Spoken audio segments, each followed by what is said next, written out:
Welcome to Neuro-Mind, a joyful, inclusive podcast that celebrates what happens when curiosity meets passion. Each episode invites a neurodivergent or neurotypical guest to deep dive into their special interest. Whether it's Lego, snooker, bingo, welding, TV soaps, or in today's case, the thoughtful and meaningful world of God. Inspired by Mastermind, but without any of the pressure, spotlights, or performance anxiety, Neuro-Mind is all about pride, passion, and the incredible things our minds can do when we're truly interested. I'm your host, Mark, and today I'm joined by Simon, who's here to tell us everything we ever wanted to know about God. How are you doing today, Simon? All right, thank you. Good. Before we explore the faith, meaning, and big questions of life, we like to start with a little warm-up. And what's a small moment this week that's made you feel grateful and positive? Probably getting ready for Christmas, because there's a lot to do, as you can imagine. Yeah, especially in your line of work. Yeah, in the church, and we did some carol singing down in the centre of the town, so that was good as well. Now it's time for the focus round. Simon, please can you do us the honour of pressing the red Neuro-Mind sound effect button?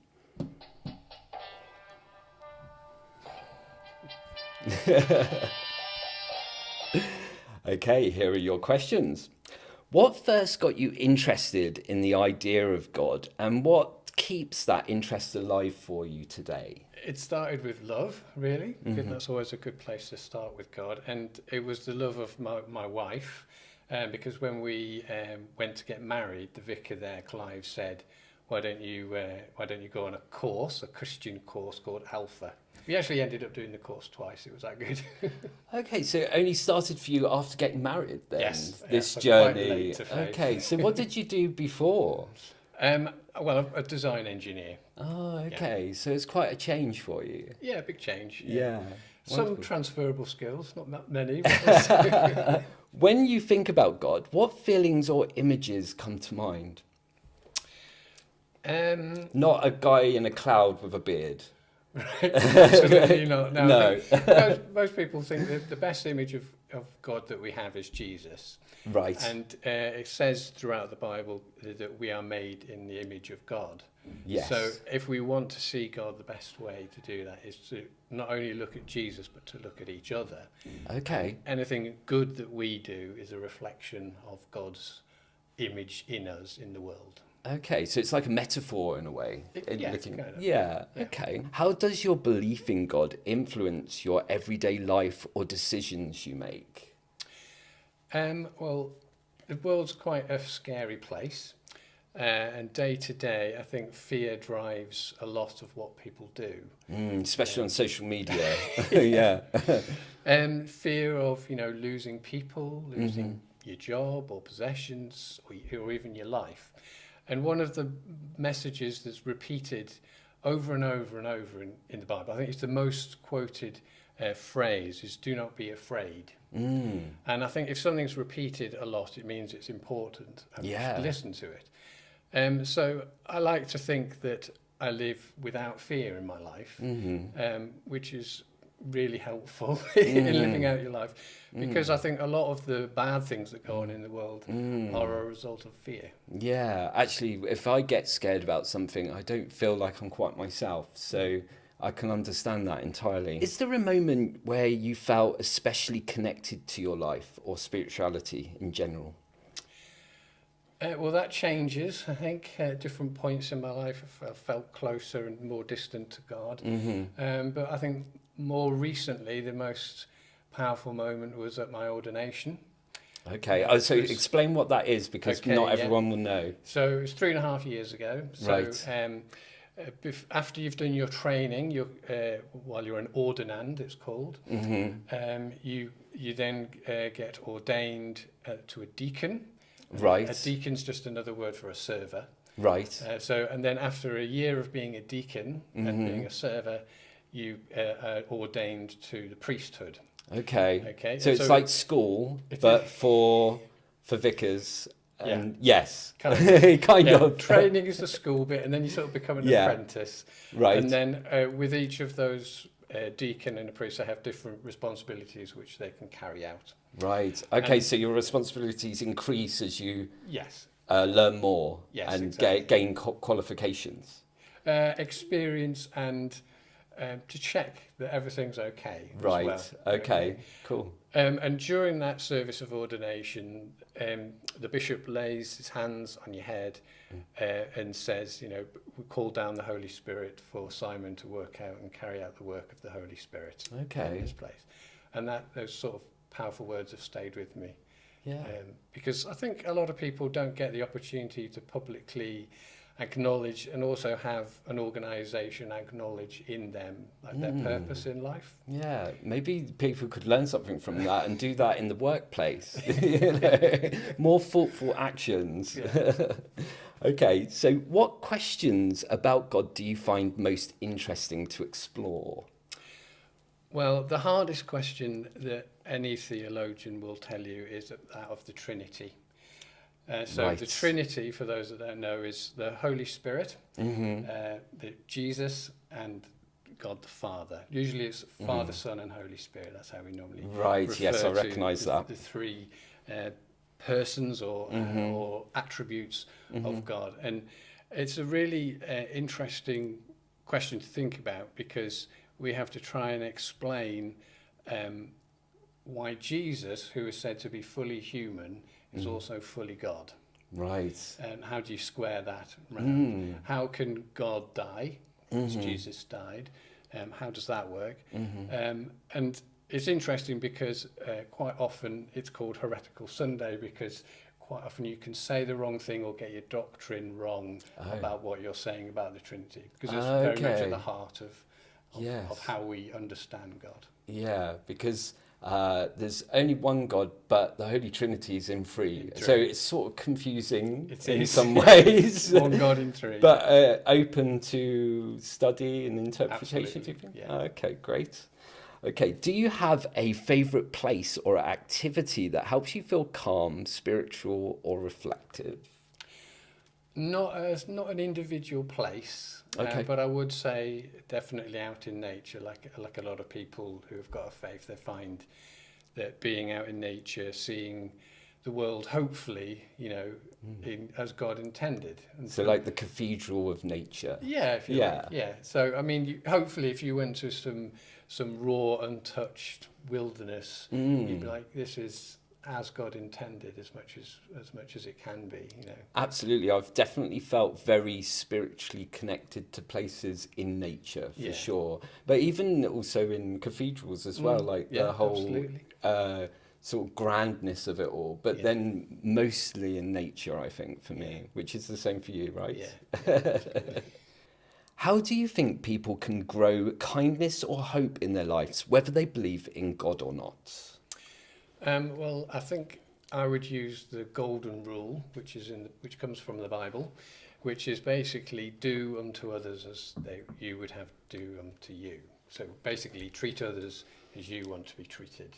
Yeah, my mum always said that to me when I was young. it does come from the Bible, and I think if everybody, you don't need to believe in God to believe that phrase.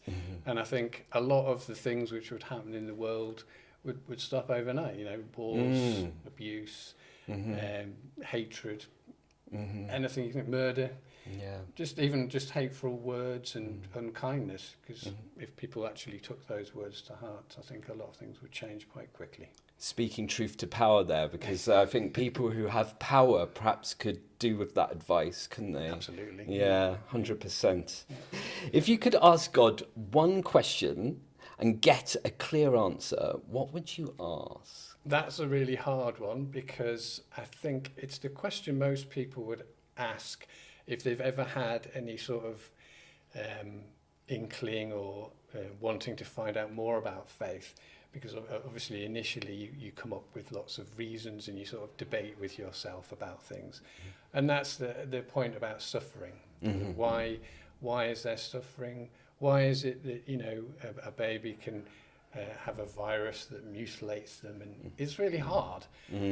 Or why didn't Hitler get cancer and die before he murdered so many people? People struggle with that difficulty around suffering. So that's what I would ask. I'd say, why is this seemingly so unfair around suffering? But I do know that God knows a lot of things we don't. We don't know everything. There's And a bigger picture. There is a bigger picture. Okay, so now it's time for the deep dive. Simon, please press the yellow God-themed sound effect button to get us started. I love this song.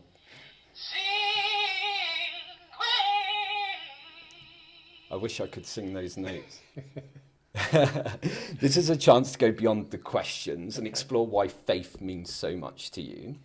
Simon, how has your belief in God helped you through challenging or emotional times? Well, we have had some. I don't want to talk about all of them, if I'm honest, but there are quite hard times in my life where I've had to lean on my faith a lot, but also those moments of difficulty grow your faith as well. And I've found great comfort in knowing that although bad things happen to people, that God is with us through those sufferings at that time. He's not aloof to the pains and the sorrows that we have in life. He wants us to know that he's with us in them. And that gives you strength. Absolutely. Yeah. Has your view of God changed over time? Because I suppose when we're kids, we have a totally different idea of what God is to as we are as adults. Yeah.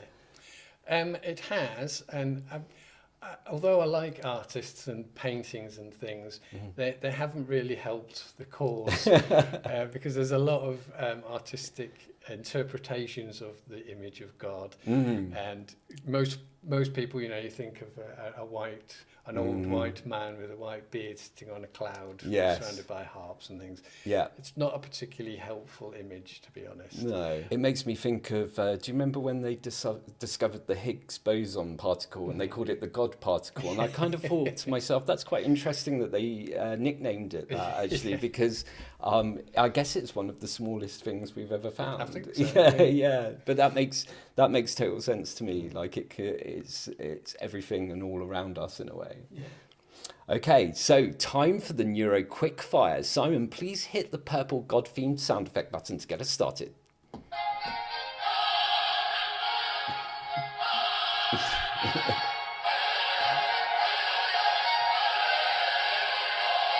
Another classic. Yep.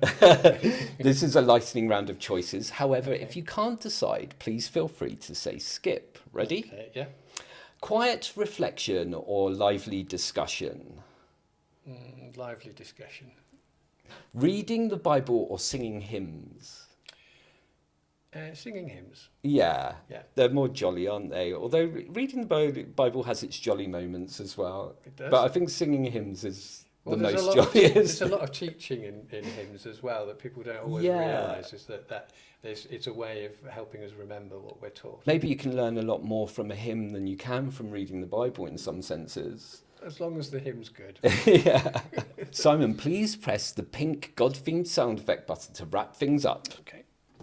Do you recognise that? That's it.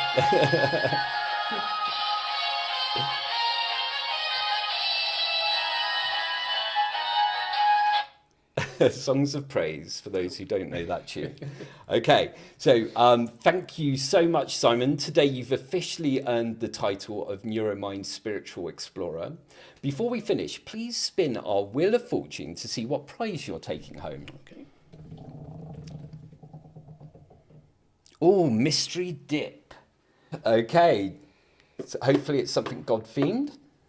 Okay, so you've won a What Would Jesus Stew spoon. Do you cook? Yes. Yeah, there we go. So that'll be come in handy for when you're cooking next. Thank you very much. You're very welcome. Thank you so much for coming on the show, Simon. It's been an absolute pleasure having you here. And to everyone listening, remember your special interest isn't weird, it's wonderful. And the world is brighter when we get to hear about it. Got a topic you could talk about for hours? We'd love to have you on the show. Come and be a guest on Neuro-Mind, the podcast that celebrates everything you love, no matter how niche, nerdy, or neuro-wonderful. Tell us what lights up your mind. Comment below or message Universal Studios. We'd love to hear from you. And don't forget, hit that subscribe button so you never miss a new episode. Bye.